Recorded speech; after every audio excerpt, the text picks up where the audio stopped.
ओम शांति। आज 16 दिसंबर 2024 के महावाक्यों में प्यारे मीठे बाप दादा ने कहा, मीठे बच्चे, यह पावन बनने की पढ़ाई सब पढ़ाइयों से सहज है। इसे बच्चे जवान बूढ़े सब पढ़ सकते हैं। सिर्फ 84 जन्मों को जानना है। प्रश्न है, हर एक छोटे व बड़े को कौन सी प्रैक्टिस जरूर करनी चाहिए? उत्तर, हर एक को मुरली चलाने की प्रैक्टिस जरूर करनी चाहिए, क्योंकि तुम मुरलीधर के बच्चे हो। अगर मुरली नहीं चलाते हो तो उच्च पद नहीं पा सकेंगे। किसी को सुनाते रहो तो मुख खुल जाएगा। तुम हर एक को बाप समान टीचर जरूर बनना है। जो पढ़ते हो वह पढ़ाना है। छोटे बच्चों को भी यह पढ़ाई पढ़ने का हक है। वह भी बेहद के बाप का वर्षा लेने के अधिकारी हैं। तो यह अद्भुत पढ़ाई सभी छोटे और बड़ों के लिए एक ही समान है। बहन भाई, छोटा बच्चा, 10 साल का बच्चा लेके 80-90 साल तक का बुजुर्ग, तभी तो ये अद्भुत पढ़ाई है परमात्मा की।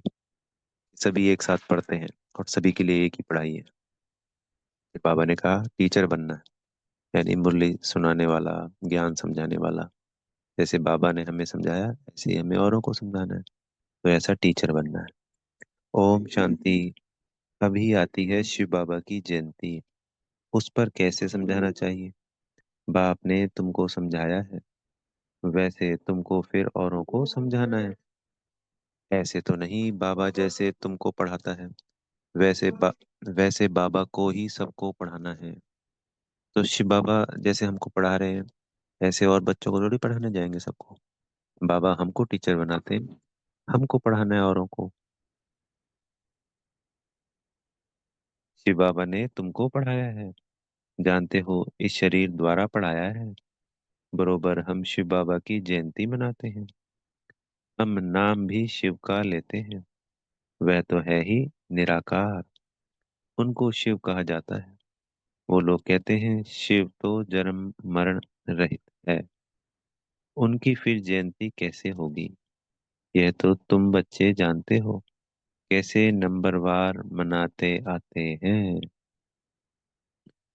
मनाते ही रहेंगे। तो उन्हों को समझाना पड़े। बाप आकर इस तन का आधार लेते हैं। मुख तो जरूर चाहिए, इसलिए गौ मुख की ही महिमा है। तो निराकार को ज्ञान समझाने पढ़ाने के लिए, जीवन मुक्ति देने के लिए, सुख शांति का वर्षा देने के लिए धन का आधार तो लेना ही पड़ेगा। यह राज जरा पेचीला है। शिव बाबा के ऑक्यूपेशन को समझना है। हमारा बेहद का बाबा आया हुआ है, उनसे ही हमको बेहद का वर्षा मिलता है। बरोबर भारत को बेहद का वर्षा था और किसको होता नहीं। भारत को ही सचखंड कहा जाता है और बाप को भी तुर्त कहा जाता है, सत्यम शिवम सुंदरम। तो यह बातें समझानी पड़ती है। फिर कोई की जल्दी में समझ में नहीं आता है, कोई झट समझ जाते हैं। यह योग और ऑक्यूपेशन यानी पढ़ाई दोनों खिसकने वाली चीजें हैं। उसमें भी योग जास्ती खिसकता है। नॉलेज तो बुद्धि में रहती ही है, बाकी याद ही घड़ी घड़ी भूलते हैं। नॉलेज तो तुम्हारी बुद्धि में है ही कि हम कैसे 84 जन्म लेते हैं। जिनको यह नॉलेज है वही बुद्धि से समझ सकते हैं कि जो पहले पहले नंबर में आते हैं वही 84 जन्म लेंगे। पहले ऊंचते ऊंच लक्ष्मी नारायण को कहेंगे। नर से नारायण बनने की कथा भी नामी गिरामी है। सत्यनारायण की कथा तो सभी जानते हैं। पूर्णमासी पर बहुत जगह सत्यनारायण की कथा चलती है। अभी तुम बच्चे जानते हो, हम सचमुच बाबा द्वारा नर से नारायण बनने की पढ़ाई पढ़ते हैं। यह है पावन बनने की पढ़ाई, और है भी सब पढ़ाइयों से बिल्कुल सहज। 84 जन्मों के चक्र को जानना है, और फिर यह पढ़ाई सबके लिए एक ही है।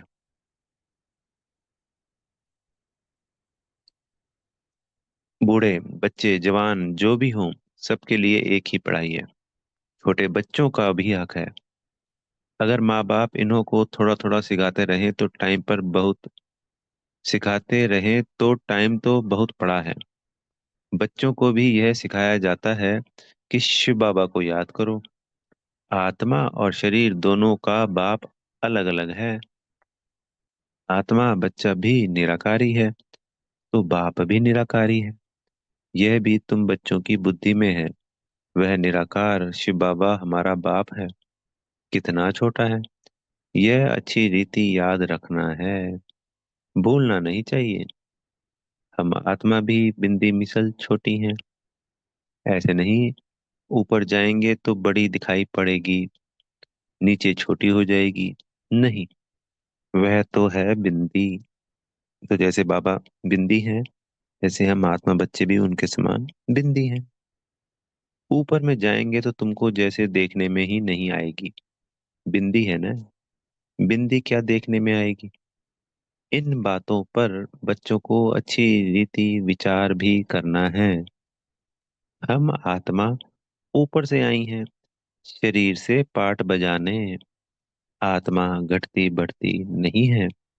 ऑर्गन्स पहले छोटे पीछे बड़े होते हैं।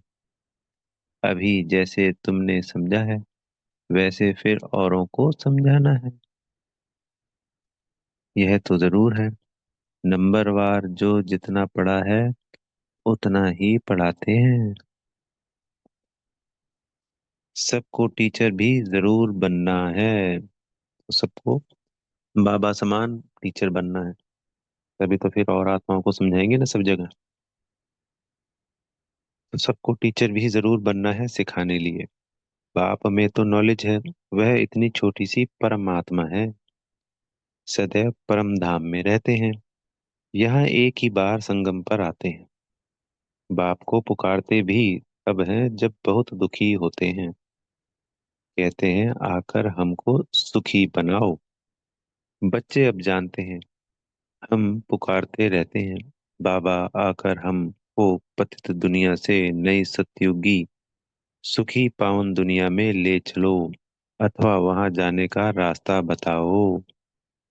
वह भी जब खुद आवे तब तो रास्ता बतावे। वह आएंगे तब जब दुनिया को बदलना होगा। यह बड़ी सिंपल बातें नोट करना है। बाबा ने आज यह समझाया है, हम भी ऐसे समझाते हैं। ऐसी प्रैक्टिस करते करते मुख खुल जाएगा।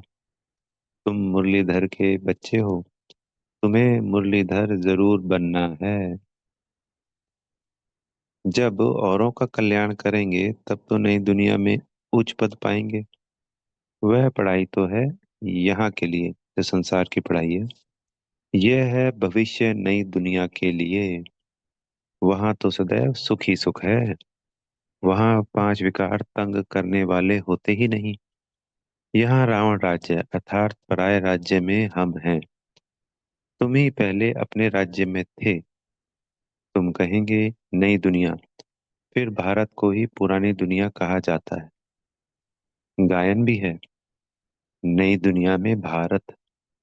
ऐसे नहीं कहेंगे कि नई दुनिया में इस्लामी बौद्धि। नहीं, अभी तुम्हारी बुद्धि में है। बाप आकर हम बच्चों को जगाते हैं। ड्रामा में पाठ ही उनका ऐसा है। भारत को ही आकर स्वर्ग बनाते हैं।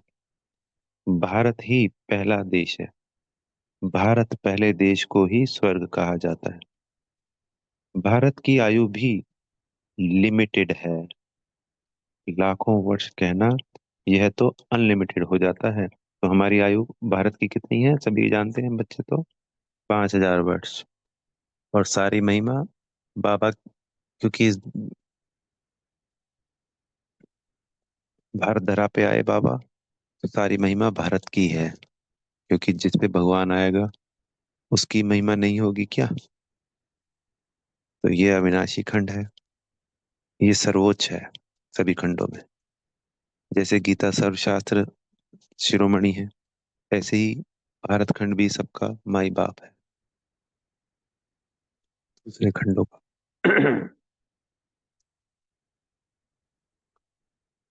लाखों वर्ष की कोई बात स्मृति में आ ही ना सके। नया भारत था, अब पुराना भारत ही कहेंगे। भारत ही नई दुनिया होगी। तुम जानते हो, हम अभी नई दुनिया के मालिक बन रहे हैं। बाप ने राय बताई है, मुझे याद करो, तुम्हारी आत्मा नई प्योर बन जाएगी। फिर शरीर भी नया मिलेगा। आत्मा और शरीर दोनों सतो प्रधान बनते हैं। तुमको राज्य मिलता ही है सुख के लिए। यह भी ड्रामा अनादि बना हुआ है। नई दुनिया में सुख और शांति है। वहां कोई तूफान आदि नहीं होते। बेहद की शांति में सब शांत हो जाते हैं। यहाँ है अशांति, तो सब अशांत है। सतयुग में सब शांत होते हैं। वंडरफुल बात है ना। यह अनादि बना बनाया खेल है। यह है बेहद की बातें। वह है तद की बैरिस्ट्री, इंजीनियरिंग आदि पढ़ते हैं। अभी तुम्हारी बेहद बुद्धि में बेहद की नॉलेज है। एक ही बार बाप आकर बेहद ड्रामा का राज समझाते हैं। आगे तो यह नाम भी नहीं सुना था कि बेहद का ड्रामा कैसे चलता है। अभी समझते हो, सत्युग त्रेता जरूर वह पास्ट हो गया। उसमें इनका राज्य था। त्रेता में राम राज्य था। पीछे फिर और धर्म आए हैं। इस्लामी, बौद्धि, क्रिश्चियन, सब धर्मों का पूरा मालूम है। यह सब 2500 वर्ष के अंदर आए हैं। उसमें 1250 वर्ष कलयुग है। सब हिसाब है ना। ऐसे तो नहीं, सृष्टि की आयु ही 2500 वर्ष है, नहीं। अच्छा, फिर और कौन था, विचार किया जाता है। इन्हों के आगे बरोबर देवी देवता थे। वह भी थे तो मनुष्य ही, परंतु दैवी गुण वाले थे। सूर्यवंशी, चंद्रवंशी 2500 वर्ष में, बाकी आधा में वह सब हैं। तो बाबा ने सृष्टि झाड़ का पूरा आज हमको क्लियर किया।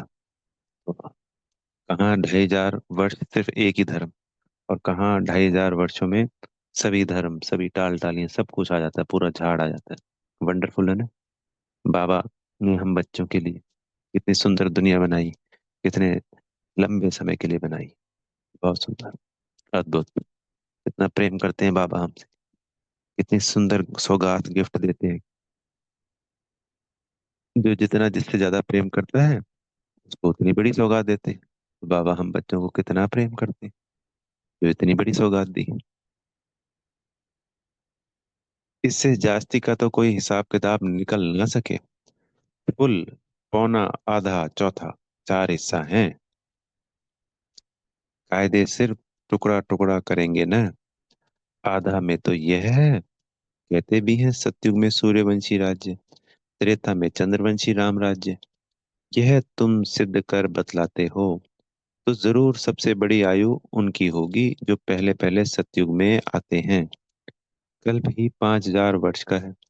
वो लोग 84 लाख योनियां कह देते हैं, तो कल्प की आयु भी लाखों वर्ष कह देते, कोई माने भी नहीं। इतनी बड़ी दुनिया हो भी ना सके, तो बाप बैठ समझाते हैं वह सब है ज्ञान, और यह है ज्ञान। ज्ञान कहाँ से आया यह भी किसको पता नहीं है। ज्ञान का सागर तो एक ही बाप है। वही ज्ञान देते हैं मुख से, कहते हैं गौ मुख। इस गौ माता से तुम सबको अडॉप्ट करते हैं।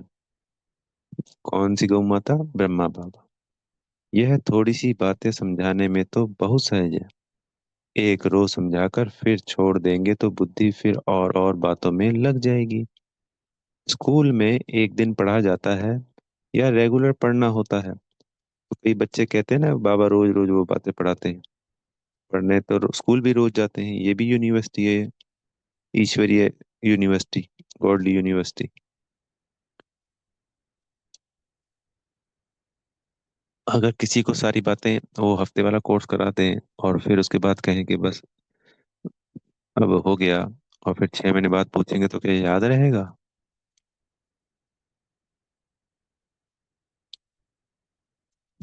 नॉलेज एक दिन में नहीं समझी जा सकती। बेहद का बाप हमको पढ़ाते हैं तो जरूर बेहद की पढ़ाई होगी। बेहद का राज्य देते, भारत में बेहद का राज्य था ना। यह लक्ष्मी नारायण बेहद का राज्य करते थे। किसको यह बातें स्वप्न में भी नहीं है? जो पूछे कि इन्होंने राज्य कैसे लिया। उन्हों में प्योरिटी जास्ती थी। योगी है ना, इसलिए आयु भी बड़ी होती। हम भी योगी थे, फिर 84 जन्म ले भोगी भी जरूर बनना है। मनुष्य नहीं जानते कि यह भी जरूर पुनर्जन्म में आए होंगे। इन्हों को भगवान भगवती नहीं कहा जाता। इनसे पहले तो कोई है नहीं जिसने 84 जन्म लिया हो। पहले पहले जो सतयुग में राज्य करते हैं वही 84 जन्म लेते हैं। तो जो 9 लाख आत्माएं सतयुग की शुरुआत में आती हैं सिर्फ वही 84 जन्म लेती हैं। फिर नंबरवार नीचे आते हैं। हम आत्मा सो देवता बनेंगे, फिर हम सो क्षत्रिय, वैश्य, शूद्र। डिग्री कम होगी, गाया भी जाता है। पूज्य सो पुजारी। सतो प्रधान से फिर तमो प्रधान बनते। ऐसे पुनर्जन्म लेते लेते नीचे चले जाएंगे।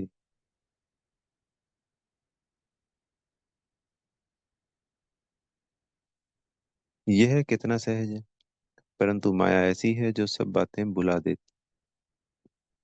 यह सब पॉइंट्स इकट्ठी कर किताब आदि बनाए, लेकिन वह तो कुछ रहेगी नहीं। यह टेम्परेरी है। बाप ने कोई गीता नहीं सुनाई थी। बाप तो जैसे अब समझा रहे हैं ऐसे समझाया था। यह वेद शास्त्र आदि सब बाद में बनते हैं। यह सब होलसेल लॉट है। जो विनाश होगा तो यह सब बात जल जाएंगे। सत्युग त्रेता में कोई पुस्तक होता नहीं, फिर भक्ति मार्ग में बनते हैं। कितने चीजें बनती हैं। रावण को भी बनाते हैं, परंतु बेसमझी से। कुछ भी बता नहीं सकते। आप समझाते हैं। यह हर वर्ष बनाते हैं और जलाते हैं। जरूर यह बड़ा दुश्मन है, क्योंकि दुश्मन को ही हमेशा जलाया जाता है। परंतु दुश्मन कैसे है यह कोई जानते नहीं। वह समझते हैं सीता चुरा कर ले गए इसलिए शायद दुश्मन है। राम की सीता को चुरा ले जावे तो बड़ा डाकू हुआ ना। कभी चोरी की, त्रेता में कहें या त्रेता के अंत में, इन बातों पर भी विचार किया जाता है। कभी चोरी होनी चाहिए। कौन से राम की सीता चोरी हुई? राम सीता की भी राजधानी चली है क्या? एक ही राम सीता चले आए हैं क्या? यह तो शास्त्रों में जैसे एक कहानी लिखी हुई है। विचार किया जाता है। कौन सी सीता? 12 नंबर होते हैं ना, राम सीता। कौन सी सीता को चुराया, यानी जो लक्ष्मी नारायण कौन से 8 हैं, और 12 डायनेस्टी बाबा ने बताई राम की। तो 12 राम सीता ये भी गद्दी का नाम है। तो कौन से राम की सीता को चुराया रावण ने? जरूर पिछाड़ी का होगा। यह जो कहते हैं राम की सीता चुराई गई। अब राम के राज्य में सारा समय एक ही राज्य तो नहीं होगा। जरूर डिनेस्टी होगी। तो कौन से नंबर की सीता चुराई? यह सब बातें बहुत समझने की, तो सबसे आखिरी वाले की कह सकते हैं। क्योंकि उसी के बाद फिर जब द्वापर आता है तो उनकी तरीके से मतलब कोई अकेली सीता नहीं चुराई, तात्पर्य है उसके बाद हम सभी सीताएं बन गए। पवित्रता को चुरा लिया, राम की पवित्रता।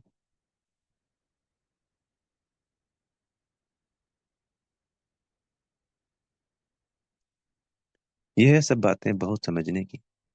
तुम बच्चे बड़ी शीतलता से किसी को भी यह सब राज समझा सकते हो।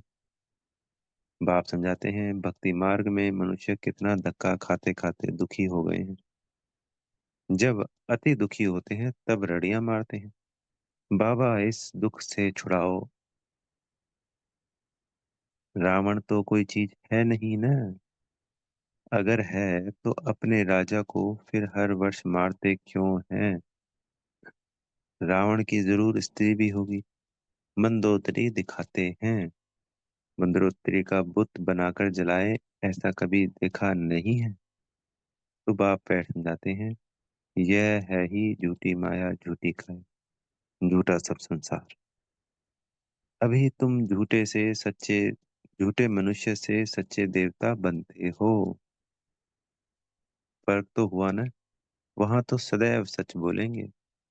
वह है सचखंड और यह है झूठखंड। तो झूठ ही बोलते रहते हैं। अच्छा, मीठे मीठे से गिले दे बच्चों प्रति माता पिता बाप दादा का याद प्यार और गुड मॉर्निंग।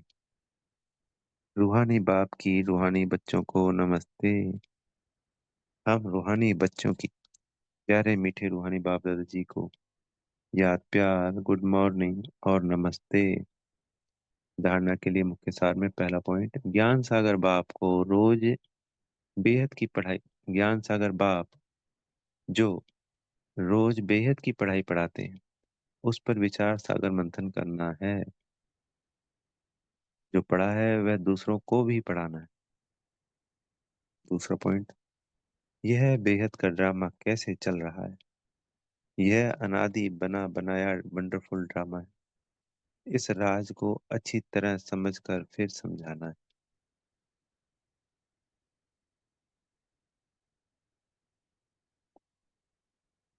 सदगुरु जी से वरदान मिल रहा है।